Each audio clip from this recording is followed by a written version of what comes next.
Episode के शुरुआत में बेकजो को देखते हैं जो कि एक लड़की को एक स्पिरिट की कहानी सुना रही होती है जिसका नाम बेंजुअल था। वो बताती है कि बहुत समय से ही जो कमजोर और पावरलेस औरत होती हैं जिनकी हेल्प के लिए कोई नहीं होता था, वो बेंजुअल के स्पिरिट के पास जाकर प्रे करती थी। उनका मानना था कि अगर वो अपनी कोई साफ चीज बेंजुअल के आगे रख के प्रे करे तो और अपनी कहानी बताएगी तो बेंजुअल का स्पिरिट उनकी मदद करेगा, लेकिन इसके बदले उन्हें एक प्राइस पे करना होगा। गरीब अमीर से फर्क नहीं पड़ता, हर किसी को अपनी औकात के हिसाब से ही प्राइस पे करना होता था। ये नहीं कि कोई अमीर होते हुए भी कंजूस पना दिखाए और थोड़ा कम पे करे। तो वो लड़की पूछती है क्या बेंजुअल अब भी होते हैं क्या? तो बेकजू कहती है कि अगर तुम उन्हें मानते हो तो जरूर होते हैं वरना नहीं। सीन चेंज होता है, मिनू को देखते हैं। आज उसका काम पे जाने का पहला दिन होता है। वो मिस्टर जैंग को बताती है कि उसने एक बॉडीगार्ड हायर करा है जो वहीं रहेगा, तो वो उसके रहने का इंतजाम कर ले। और हमारे मिस्टर जैंग को ये सही नहीं लगता। वो मिनू से बोलते हैं तुम्हें उनसे बात करनी चाहिए थी, ऐसे ही किसी पे भरोसा नहीं किया जा सकता। अगली छोरी मैं तेरे को इतने सालों से बचा रहा हूँ, रंडवा मर रहा हूँ, लेकिन तूने मेरे पे विश्वास नहीं किया। इस पे मिनू कहती है अभी तो उस पे सबसे ज्यादा भरोसा उसी पे है। फिर मीनू वांग को मिस्टर चैंग के साथ मिलवाती है। मिस्टर चैंग वांग को देखकर काफी डर जाता है। बुढ़ाऊ अपनी पतलून गीली कर लेता है क्योंकि उसने उसे पहले भी देखा हुआ था। स्कूल जाने के लिए मीनू वांग को ड्राइव करने के लिए कहती है। पहले से ही कार के बैक सीट पे सीट बेल्ट बांध के बैठ जाता है। वो उसे इग्नोर करके डोर क्लोज कर देता है। असल में हमारा वांग सिर्फ घोड़ा गाड़ी चला सकता है, असली गाड़ी नहीं। रास्ते में मीनू बहुत से सवाल पूछती है। वो पूछती है कि तुम हो कौन, तुमने इस सुपर सीरम वर्जन 2 कहाँ से पिया, मुझको भी दिलाओ, क्या तुम हमारे थोर की तरह उड़ सकते हो?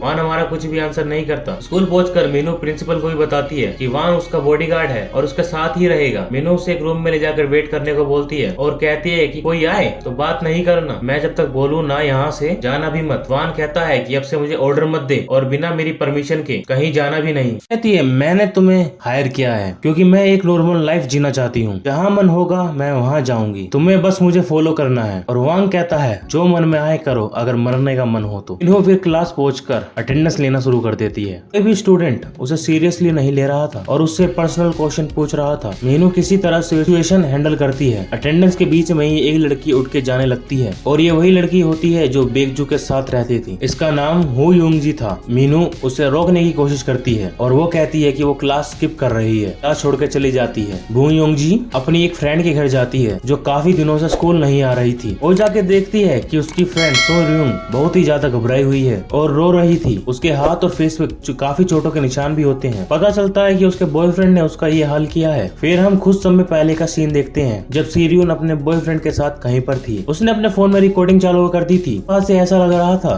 कि उस लड़के ने कई बार सूर्यन को पीटा है। उस चीज पे उसे कोई भी अफसोस नहीं होता। वो लड़का समझ जाता है कि सूर्यन उसे रिकॉर्ड कर रही है। वो उठकर डोर लॉक करता है और उसे मारने के लिए हाथ उठाता है। सूर्यन वो इंसिडेंट याद करके डर जाती है। जी कहती है कोई बात नहीं, अगर वो रिकॉर्डिंग नहीं भी है तो उसने कोई मैसेज तो छोड़ा ही होगा। तो सूर्यन कहती है कि उसके पास कुछ भी नहीं है। तभी सूर्यन का फोन बजता है। उस लड़के ने उसके बहुत सारे इंटीमेट फोटो भेजे होते हैं ब्लैकमेल करने के लिए। जी कहती है कि तुम ऐसे चुप नहीं रह सकती, तुम्हें कोई तो कदम उठाने ही पड़ेंगे, तुम्हें ये बात किसी को तो बतानी ही पड़ेगी, तुम्हारे पेरेंट्स को या पुलिस वालों को। पर सूर्यन मना कर देती है ये बोलकर कि अगर उसे पता चला तो वो मुझे मार ही डालेगा या फिर ये फोटोज लीक कर देगा, फिर तो मुझे खुद ही मर जाना पड़ेगा। यूंग जो उसे समझाने की कोशिश करती है लेकिन वो बहुत ही डरी हुई थी और कुछ नहीं सुन रही थी। तभी सूर्यन को उस लड़के का कॉल आता है और वो पूछता है कि क्या कोई तुम्हारे साथ है। वो लड़का उसके घर के बाहर से ही कॉल कर रहा होता है। सूर्यन युंगजी को जाने को कहती है और जब हमारी युंगजी नहीं निकल रही थी तो उसे खुद ही धक्का मार के कमरे से बाहर निकाल देती है और रूम को लॉक करके जोर से रोना चालू कर देती है। ऐसे में हम देखते हैं युंगजी मीहू से मिलने आती है और सूर्यन के बारे में बताती है और कहती है उसका बॉयफ्रेंड उसे स्टॉक करता है। उनके पास कोई एविडेंस नहीं है इसलिए वो पुलिस के पास नहीं जा सकते। योंगजी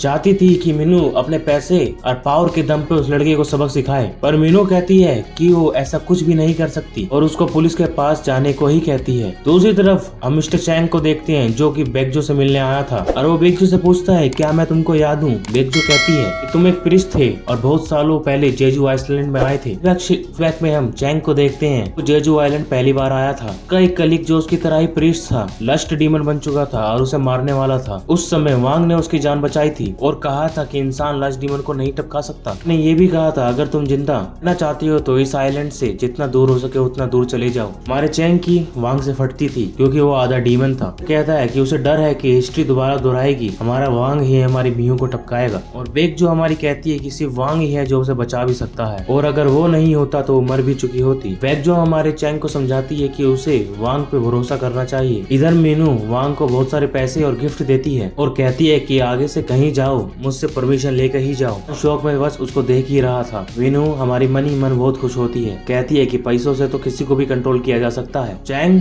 फिर वांग को उसका रूम दिखाने के लिए ले जाता है। वांग को भी वो याद था और कहता है कि मैंने पिछली बार तुमको कहा था कि यहाँ पे वापस मत आना, लेकिन तुम फिर से आ गए। चैंग उसे बताता है कि वो बैकजो से मिला था और मैंने डिसाइड किया है मैं तुम पे भरोसा करूंगा। दूसरी तरफ हम सोरियन को देखते हैं जो बहुत परेशान होती है और खुद की जान लेने का भी सोचती है, लेकिन पगली में इतनी हिम्मत नहीं होती और रोने लगती है और उसे यंगजू की बातें याद आती हैं जिसने उसे बेकजुल के बारे में बताया था। ये भी बताया था कि वो जंगल में एक बहुत ही पुराने पेड़ में रहता है। युंग जंगल में जाकर उसी पेड़ के पास पहुंचती है। वो कुछ फ्रूट्स लेकर जाती है, उनको वहाँ पर रख देती है, जलाती है। युंजी के बताए प्रेयर बोलती है, युंग को मदद के लिए बुलाती है और तभी अचानक से कैंडल बुझ जाता है। तभी हमारे वेकचुंग और वांग को कुछ महसूस होता है। इधर मीनू अपने घर के बाहर वर्कआउट कर रही होती है। तभी उसे लगता है कि उसकी तरफ कोई देख रहा है और डर के चिल्लाने लगती है और चीजें फेंकना चालू कर देती है। तो वो हमारा जॉन निकलता है। चैंग उसे बताता है कि ये उसका भतीजा है, इसका नाम जोहान बताता है। कहता है कि ये पहले इटली में रहता था पर किसी काम से वापस आया है, इसका कोई और नहीं है इसलिए मेरे पास आया है। मीनू उससे पूछती है कि तुम्हें पता है कि मैं कौन हूँ? तो जॉन उसे बोलता है कि मैंने इटली में तुम्हारे बारे में न्यूज के थ्रू ही पढ़ा था और न्यूज में मैंने तुम्हें बहुत बार देखा है प्रॉब्लम्स क्रिएट करते हुए। और ये बात सुनकर हमारी मीनू हंसती है। दोनों फिर देर तक साथ में ड्रिंक करते हैं। मीनू पूरा ड्रंक थी और कुछ कुछ बोले जा रही थी और वो कहती है कि मैंने एक बॉडीगार्ड रखा है जिसने मेरे पैसे लिए कॉन्ट्रैक्ट में साइन किया पर देखो कहीं गायब है। ये सब बोलकर वो वांग का नाम जोर से चिल्लाती है, फिर उसे जाने लगती है लेकिन वो लड़खड़ा जाती है। लेकिन जब तक वो गिरती उससे पहले ही वांग आके उसको संभाल लेता है। तो फिर हमारा मिस्टर चांग उसको उसके रूम में सुलाकर जोहान अपना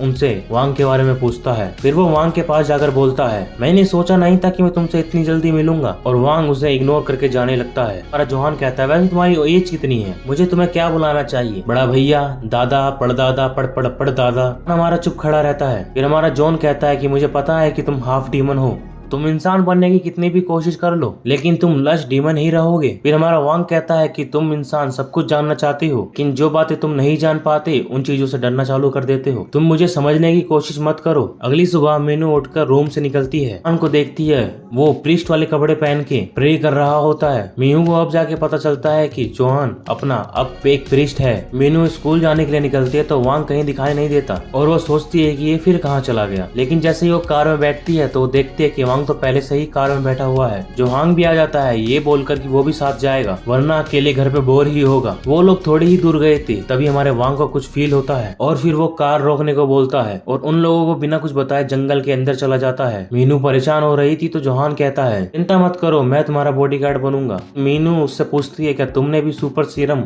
वर्जन 2 पी रखा है। दोनों जब स्कूल पहुंच ही रहे थे तभी उनकी कार के आके युंगजी आ जाती है। मीनू झटके से कार रोकती है तो वो वहीं गिर जाती है। युंगजी बहुत ही डरी हुई थी। वो कहती है सोरियन को कुछ हो गया है। उन्हें बताती है कि उसने ही सोरियन को वेंगजुल के पास जाकर प्रेयर करने को कहा था। तो हमारी मीहू पूछती है कि वेंगजुल कौन है। फिर हमारी यूजिन बताती है कि वेंगजुल एक स्पिरिट है और लोगों की प्रॉब्लम सुनकर उनको दूर करता है। युंगजी दोनों को सोरियन के घर पे ले जाती है। मीहू उसे बेचकर घर पर नॉक करती है। तभी हमारी सुइयों की मोम दरवाजा खोलती है। दूसरी तरफ हम उस वांग को देखते हैं जो कि उस पेड़ के पास आया था। वहाँ पे एक गहरा गड्ढा था जिसमें से अजीब सी क्रिएचर निकल रहे थे और उसका नाइफ वाइब्रेट कर रहा था जैसे किसी स्पिरिट के होने का इशारा दे रहा हो। मीहू सोरियन की मॉम को बताती है कि वो उसकी टीचर है और सीरियन से मिलने आई है। सोरियन की मॉम काफी परेशान होती है और कहती है कि उसको पता नहीं क्या हो गया है। वो दिन भर अपने कमरे में ही रहती है और वहाँ से बाहर ही नहीं निकलती। मीहू और जोहान सूर्य के रूम तक पहुँचते हैं। मीनू तो खुद ही डरते हुए जा रही थी। उसके रूम से उन्हें सोरियन की चीख सुनाई देती है। दोनों अंदर जाके सोरियन को देखते हैं, हंसने लगती है और अजीब सा बिहेव करना शुरू कर देती है। जोहान समझ जाता है कि वो पोजेस्ड है और स्पिरिट भगाने की तैयारी करना चालू कर देता है। दोनों उसके हाथ पैर बांध देते हैं। जब जोहान उस पर क्रॉस रखता है तो वो जलना चालू हो जाता है। वो अपनी प्रेयर बोलने लगता है और सोरियन जोर से चिल्लाती है और बैठकर हंसने लगती है। कैंडल भी बुझ जाता है और रूम में कुछ होने लगता है। फिर वो